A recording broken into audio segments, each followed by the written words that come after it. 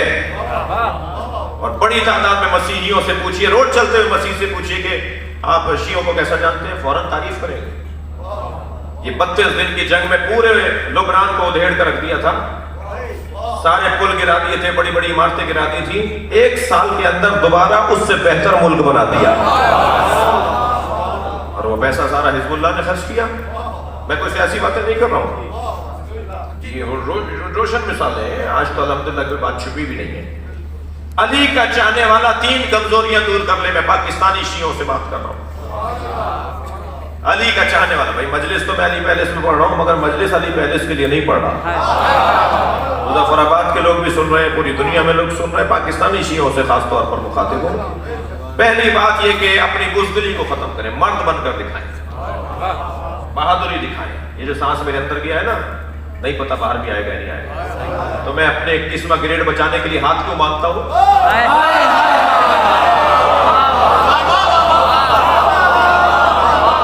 میں اپنے سیاسی تعلقات کو بحال رکھنے کے لیے سنی کیوں ہو جاتا ہوں؟ اتنی بھی جرأت نہیں ہے علی کا نام لینے میں، اتنا بھی حوصلہ نہیں ہے کہ بتاؤ کہ تم اہل بیت کے چاہنے والے ہو، ان کے فکر پر عمل کرتے ہو. جب یہ بزدلی ہوگی تو پھر کیسے ترقی ہوگی بھائی؟ کیسے قوم آگے بڑھے گی؟ مجھے اس سنی سے بڑا پیار ہے. سنی بھائی سنیں، اور شیعہ بھائیوں سے بھی کہہ رہا ہوں، مجھے اس سنی سے بڑا پیار ہے جو لاکھوں شیعوں میں کربلا میں اور مشہد میں ہاتھ باندھ کے نماز پڑھ رہا ہوتا ہے. وہ ہاتھ باندھ کے نماز پڑھ کر بتاتا ہے جس دین کو میں نے سمجھا ہے اس پہ عمل کرنے کی جرأت بھی رکھتا ہوں. میرے اندر یہ کمزوری کیوں ہے؟ میرے اندر یہ کمزوری کیوں ہے کہ میں گھبرا جاتا ہوں. سلام بھیجتا ہوں اپنے ان سیاستدانوں کو، دعا کرتا ہوں ان سیاستدانوں کے لیے جو یہ جان کر وزارتیں قبول کرتے ہیں کہ یہ آنے جانے والی چیز ہے، علی کی محبت کچھ اور ہے. نام علی کا کڑا نہیں اتار رہے.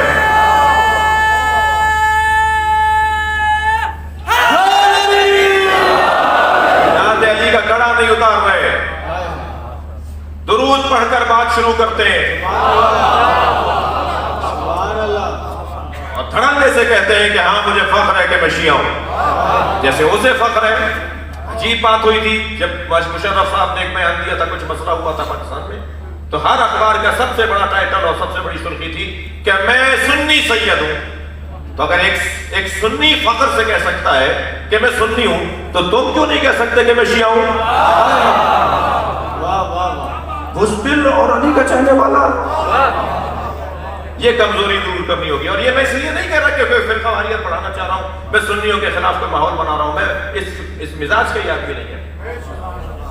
میری شاید کسی شیعہ اور عالم سے اتنی دوستی ہو جتنی مولانا طارق جمیل سے دوستی ہے. میں اس مزاج کا نہیں ہوں. غلط فہمی نہ ہو کسی کو، کسی سنی بھائی کو بھی اور کسی ادارے کے بندے کو بھی اور کسی شیعہ کو بھی. اور جو نہ سنی ہے نہ شیعہ ہے وہ زیادہ پریشان ہوگا. ایک صاحب کہنے لگے یہ کون سے ہوتے ہیں بھائی، یا سنی ہے یا شیعہ، یہ کون سے؟ میں نے کہا نہیں، کچھ ہیں جو نہ سنی ہے نہ شیعہ ہے، سنی ہے.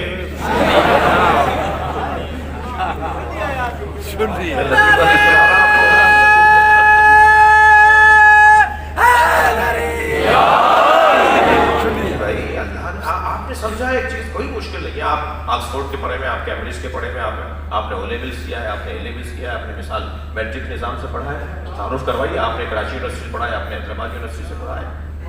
اس میں کیا پریشانی ہے؟ اگر کوئی کراچی یونیورسٹی کا پڑھا ہوا طالب علم کہہ دے کہ میں کراچی یونیورسٹی سے پڑھا ہوا ہوں تو حیدرآباد یونیورسٹی سے پڑھا ہوا کوئی تعصب ہو رہا ہے، کوئی فرقہ واریت ہو رہی ہے. تعارف ہو رہا ہے نا اپنا. تعارف کرواؤ میں سنی ہوں، تعارف کرواؤ میں شیعہ ہوں. اپنا دماغ بڑا کرو. میرا ایک سنی جوان جو مجھ سے بہت پیار کرتا اس کا نام بھی ابو ہریرہ ہے. وہ کہنے لگا میں کربلا مشی میں گیا، چہلوں کی مشی میں اپنے شیعہ دوستوں کے ساتھ، تو تبرک بٹ رہا تھا، کوئی شوارما بٹ رہا تھا، کہنے لگا میرا دل کر رہا تھا کہ میں کھاؤں، مگر رش اتنی لمبی لائن ہے، کہا جی لائن میں لگوں گا تو ہمارا قافلہ آگے چل جائے گا. تو وہ شیعہ دوست نے کہا کہ پریشان نہیں ہو، تم لائن توڑ کر آگے جا کے کھڑے ہو جاؤ، کہہ دو انا سنی، لاکھوں شیعوں میں کہو انا سنی. تو جیسے اس نے دور سے آگے کہا نا انا سنی، تو وہ لبنانی تھا بانٹنے والا، وہ وہاں سے چبوترے سے اتر کر آ گیا، پورا تھال لے کر آ گیا، یہ سارا تمہارے لیے. اس میں کیا پریشانی ہے کہ وہ سنی ہے تو سنی ہے، یہ شیعہ ہے تو شیعہ ہے. یہ کیا بات ہوئی کہ سنی تو پریشان نہیں ہو رہا، شیعہ پریشان ہو رہا ہے کہ میں کہہ دوں شیعہ ہوں تو یہ ہو جائے گا. یہ کمزوری دور کرنے کا نتیجہ دے رہا ہوں عزیزان گرامی. دنیا میں اگر آپ اہل بیت کی طرف متوجہ کرنا چاہتے ہیں لوگوں کو، تھک کے ہی سنیں گے. اگر آپ اہل بیت کی طرف لوگوں کو متوجہ کرنا چاہتے ہیں تو اپنے اندر شجاعت کو لے کر آئیں، اور جب آپ شجاع بنیں گے نا تو لوگ کہیں گے ان کے ساتھ ہو جاؤ، یہ علی کے چاہنے والے ہیں. شجاعت، یہ کمزوری دور کرے شیعہ برادری. دوسری کمزوری کنجوسی. علی کا چاہنے والا اور کنجوس، نعرہ حیدری لگانے والا اور بخیل، علی علی کرنے والا اور بخیل. خمس نہیں نکلتا، زکوٰۃ نہیں دی جاتی. مجھے معاف کیجیے گا، مجلس حیدرآباد میں پڑھ رہا ہوں، ابھی کہہ رہا تھا میں حیدرآباد میں نہیں پڑھ رہا ہوں، اب میں کچھ دیر کے لیے حیدرآباد آ رہا ہوں. پنجاب کا کوئی امام بارگاہ آپ کو ٹوٹا ہوا نہیں ملے گا، پنجاب کا کوئی مسجد آپ کو ٹوٹی بھی نہیں ملے گی. کوئی ٹوٹیاں ٹوٹی ہوئی، کوئی فرش پھٹے ہوئے، کوئی دروازے ٹوٹے ہوئے، کوئی قبضے اکھڑے ہوئے، کوئی فرش ٹوٹا ہوا آپ کو پنجاب کی مسجدوں میں اور امام بارگاہ میں نہیں ملے گا. اور سندھ کے اکثر امام بارگاہوں کا حال یہ ہے، اکثر مسجدوں کا حال یہ ہے، پنکھے جلے ہوئے ہیں، کارپیٹ پھٹے ہوئے ہیں، ٹوٹیاں ٹوٹی ہوئی ہیں، بلب فیوز ہیں. اور معلوم ہے جی اس علاقے کا جو سب سے بڑا زمیندار ہے وہی شیعہ ہے. نہ خمس اس سے نکل رہا ہے، نہ زکوٰۃ اس سے نکل رہی ہے. میرے سارے پاکستان کے مولوی مجھ سے ناراض ہو جائے، میرے ایک مکتب کے مولوی، میں ان کی ناراضگی کو مول لے کر ایک اعلان کرتا ہوں، اور اعلان یہ ہے کہ آپ مولوی کو خمس نہ دیجئے، خمس نکالیے اپنے ہاتھ سے خود خرچہ کیجیے. یہ بہانہ کیوں بنا رہے ہیں کہ مولوی خمس کھا جاتے ہیں؟ نہ دیجئے، نہ دیجئے. اچھا بات تھوڑی بولیں گے باپ، یہ بات کی جگہ ہی نہیں ہے، یہ تو آپ کی جگہ ہے. نہ دیجئے مولوی کو آپ خمس. بھائی مولوی کھا جاتے ہیں نا، آپ کو کسی نے دماغ میں ڈالا بھائی کسی بچے کے، تو نہ دیجئے مولوی کو خمس. خمس نکالیے. میں ان بچوں سے، جوانوں سے، یہ نورانی چہروں والے جوان بیٹھے ہوئے ہیں جنہوں نے گناہ نہیں کیے ہیں. میری سعادت مندی ہے کہ میری مجلس میں، میرے بیان میں اکثریت جوانوں کی ہوتی ہے. میں ان سے گزارش کر رہا ہوں آج ہی ارادہ کرو، جناب سکینہ کا واسطہ دے رہا ہوں، بیوی کی شہادت کے ایام ہے کہ تمہیں جیب خرچی ملتی ہے، تم تعلیم کے ساتھ نوکری کر رہے ہو، آپ اپنی تاریخ طے کریں، اس تاریخ پر اپنا حساب کریں. 200 روپے نکلیں، 2000 نکلیں. کہنے مولانا 10,000 بچے تھے تو 10,000 میں خمس کتنا ہے؟ ہم نے کہا جی 2000. کہنے 2000 دے دوں گا تو بچے گا کیا؟ اچھا پھر تم 2000 رکھ لو، 8000 دے دو. 2000 نکالتے ہیں، بچے گا کیا؟ جس اللہ نے تمہیں 10,000 بچا کے دے دیے وہ تم سے 2000 مانگ رہا ہے، تو 2000 اپنے ہاتھ سے اپنے علاقے کی مسجد میں خرچ کر دو، اپنے ہاتھ سے اپنے علاقے کی امام بارگاہ میں خرچ کر دو. علاقے میں اگر مدرسہ ہے تو اس میں کچھ پیسے ڈلوا دو، کچھ چیز ڈلوا دو، کوئی راشن ڈلوا دو. کنجوس اور علی کا چاہنے والا. میں تو کہتا ہوں سب سے آگے نکل جائے گا سندھ پورے پاکستان میں. میں مظفر آباد سے لے کر کراچی تک، پیواڑ کی چوٹی سے لے کے کراچی کے ساحل تک، لداخ کی چوٹیوں سے لے کر کراچی کے ساحل تک پورا پاکستان دیکھ چکا ہوں. سندھ سب سے آگے نکل جائے گا مسجدوں میں، امام بارگاہوں میں، مدرسوں میں. اسکولوں کی ضرورت ہے آپ کو. آپ کے بچے پنجاب پڑھنے جا رہے ہیں، میرے بچے، مجھ سندھی کے بچے، میں سندھی ہوں، مجھ سندھی کے بچے پنجاب پڑھنے جا رہے ہیں. سندھ میں کہاں ہیں ہمارے پاس ادارے؟ جہاں ہم اپنے بچوں کو اعلیٰ تعلیم دیں. آیت اللہ سیستانی کی خدمت میں گیا, مجھ سے کہنے لگے مدرسے کتنے ہیں پاکستان میں؟ شیعہ مدرسوں کے لیے پوچھنے لگے. میں نے کہا جی 500. کہنے لگے اسکول کتنے؟ میرا تو منہ لٹک گیا, کیا بتاؤں. کہنے لگے تم نے اپنے بچوں کو یہودیوں کے حوالے کیا ہوا ہے؟ وہی آکسفورڈ کی, وہی کیمبرج کی, وہی اور لیولز پڑھائیے, مگر خود پڑھائیے. نظام تعلیم وہی رہے جو دنیا میں رائج ہے, مگر خود پڑھائیے. ہمارا حال اچھا نہیں ہے. کنجوس اور علی کا چاہنے والا نہیں ہو سکتا. تیسری بتا دو کمزوری. نہیں گڑبڑ ہو گئی, بڑی دھیمی سی بسم اللہ آ رہی ہے.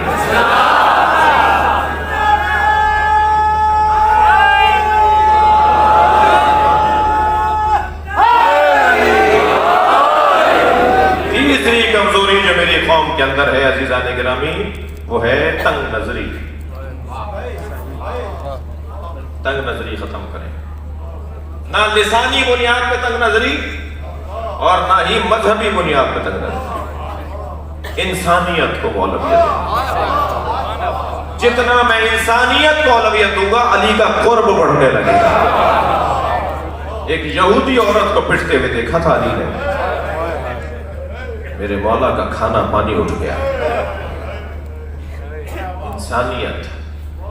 سنی ہے, میرا بھائی ہے, انسان ہونے. مولا علی فرما رہے مالک, میں جہاں تمہیں گورنر بنا کر بھیج رہا ہوں, وہاں تمہارے 2 بھائی ہیں.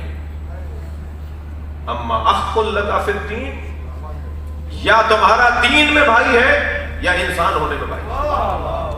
خبردار, دین میں جو بھائی ہو اس کو ترجیح نہ دے دینا انسان ہونے والے بھائی پر. دونوں کا پیٹ ایک ہی ہے, دونوں کی ضرورتیں ایک ہی ہیں, دونوں کے مسائل ایک جیسے ہیں, دونوں کی پریشانیاں ایک جیسی ہیں. یہ 2 بھائی ہیں تمہارے.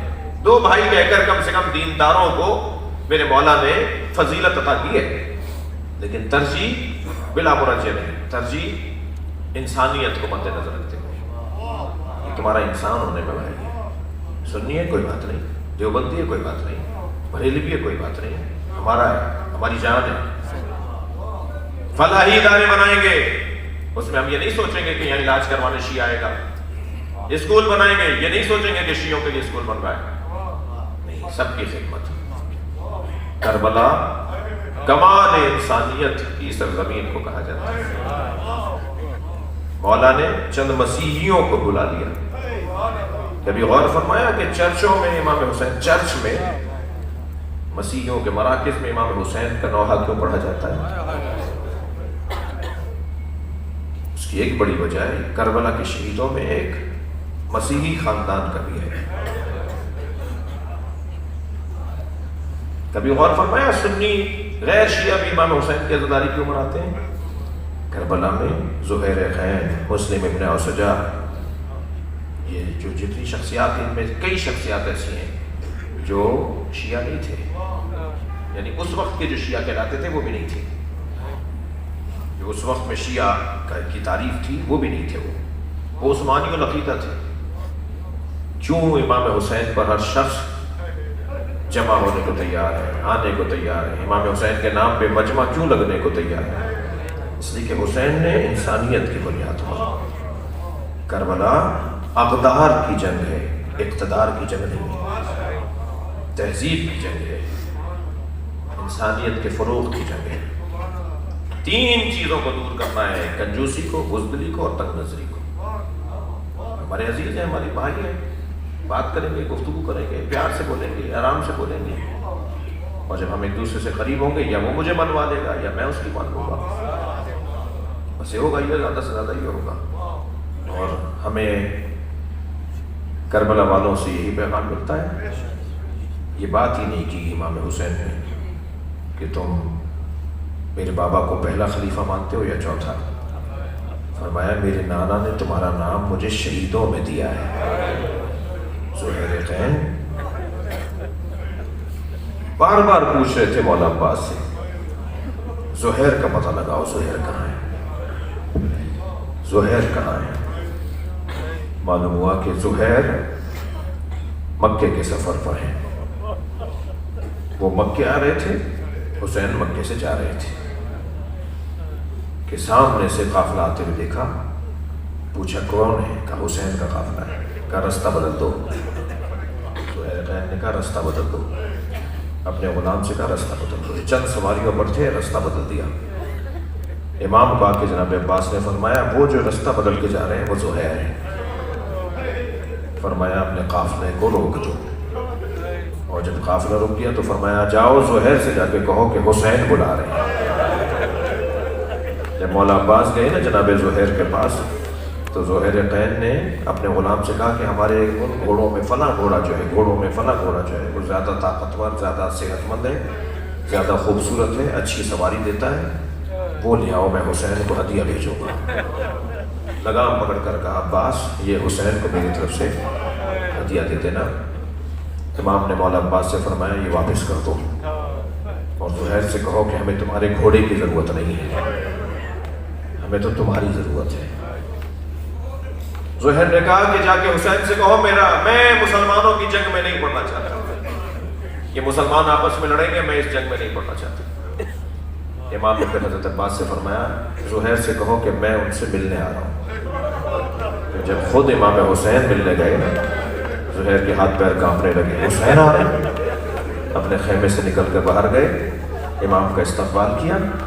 روایت کہتی ہے امام نے زہیر کا ہاتھ پکڑا اور صحرا میں تنہا چلے گئے، زہیر کو لے کر چلے گئے اکیلے۔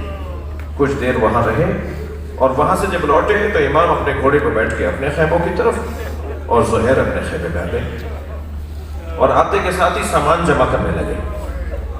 تو بیوی کا نام لکھا ہے، زوجہ زہیر کا نام لکھا ہے دلہا۔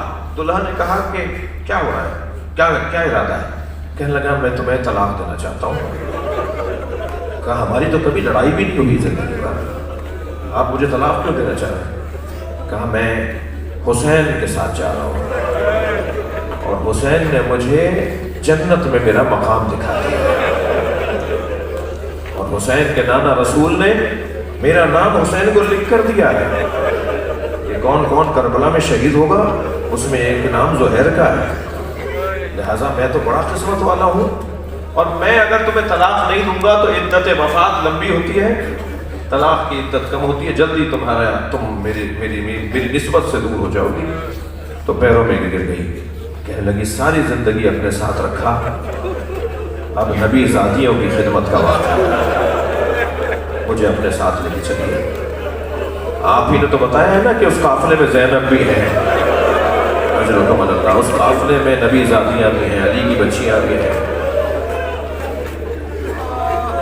اللہ اکبر۔ زہیر کہنے لگا نہیں، جب مرد مار دیے جاتے ہیں تو عورتوں کو اسیر بنا لیا جاتا ہے۔ مجھے یہ بھی بتایا گیا ہے کہ آل نبی کو، اولاد زہرا کو، نبی ذاتیوں کو اسیر بنایا جائے۔ میں نہیں چاہتا کہ جگہ جگہ تشہیر ہو یہ زہیر کی زوجہ ہے، اس لیے تمہارے حوالے غلام کرتا ہوں، تمہیں یہ غلام اپنے گھر لے کر پہنچے گا، اور میں حسین کے ساتھ جا رہا ہوں۔ زہیر چلے گئے، کربلا پہنچے، اور امام کے ساتھ جو زہیر کا پھر اس واقعے کے بعد رنگ تھا نا وہ کچھ اور تھا۔ تھے تو ضعیف العمر مگر بڑے بڑے جوانوں سے جوان تھے۔ جب میرے مولا حسین عصر کی نماز پڑھ رہے تھے اور تیروں کی بارش ہونا شروع ہوئی تو ایک مرتبہ زہیر ان میں ایک تھے کہ جو امام حسین پہ آتے ہوئے تیروں کو روک رہے تھے۔ زہیر قین کربلا کے میدان میں شہید ہوئے، اور امام نے ان کے لاشے پہ مرثیہ پڑھا۔ ادھر واقعہ کربلا گزرا، یہ دن آئے جو دن آج آپ گزار رہے ہیں۔ زہیر کی زوجہ گھر نہیں گئی، خیمہ لگا کے صحرا میں بیٹھ گئی اور انتظار کرنے لگی کہ کربلا کی خبر آئے، کربلا میں کیا ہوا ہے۔ خبر آئی کہ کربلا میں حسین کو مار دیا، زہیر حسین کے ساتھ شہید ہو گئے، حبیب جیسا نبی کا صحابی بھی مارا گیا ہے، اور اب ان کے سروں کو نیزوں پر اٹھا کر حسین کے بچوں کو اسیر بنا کر کوفہ سے شام لے جائیں گے۔ تو اس نے اپنے غلام کو بلا کر کہا کہ ذرا دیکھو ان سروں میں جو سر جا رہے ہیں ان میں تمہارے مولا مالک زہیر کا سر ہے۔ یہ گیا اور جا کر دیکھ کر آیا اور کہا ہاں مالکن، اس میں میرے مولا زہیر کا سر بھی ہے، زہیر کو بھی مار دیا گیا۔ پھر کہنے لگی میں تجھ سے ایک کام چاہتی ہوں، وہ میرا کام کر دے تو میں تجھے آزاد کر دوں گی۔ تیری آزادی کا پروانہ نہیں دوں گی، کام یہ ہے کہ یہ کفن لے جا اور زہیر کو کفن پہنا کر دفنا کے آ جائے، اجر و کمال اللہ ہے۔ زہیر کو کفن پہنا کر یہ کفن لے جا اور کفن پہنا کر آ جائے۔ غلام کہتا ہے میں نے کفن لیا، وہ روایت کہتی ہے اس نے غلام نے کفن لیا اور یہ کربلا کے میدان میں گیا۔ 2 دن کے بعد جب لوٹا نا تو اس نے دروازے پر کھڑے ہو کے، خیمے کے باہر کھڑے ہو کے آواز لگائی، یہ باہر آئی کہ دیکھے کہ بتائے گا کہ کیا کر کے آیا ہے، کیسے دفنایا، کیسے کفن دیا۔ تو کیا دیکھا، کفن ہاتھوں پر ہے، گردن لٹکائے کھڑا ہے۔ اس نے کہا میں تمہیں آزاد نہیں کروں گی۔ زہیر نے کہا میں تجھے آزاد نہیں کروں گی۔ کہا مالکن آپ مجھے آزاد نہ کریں، ساری زندگی اپنا غلام رکھے۔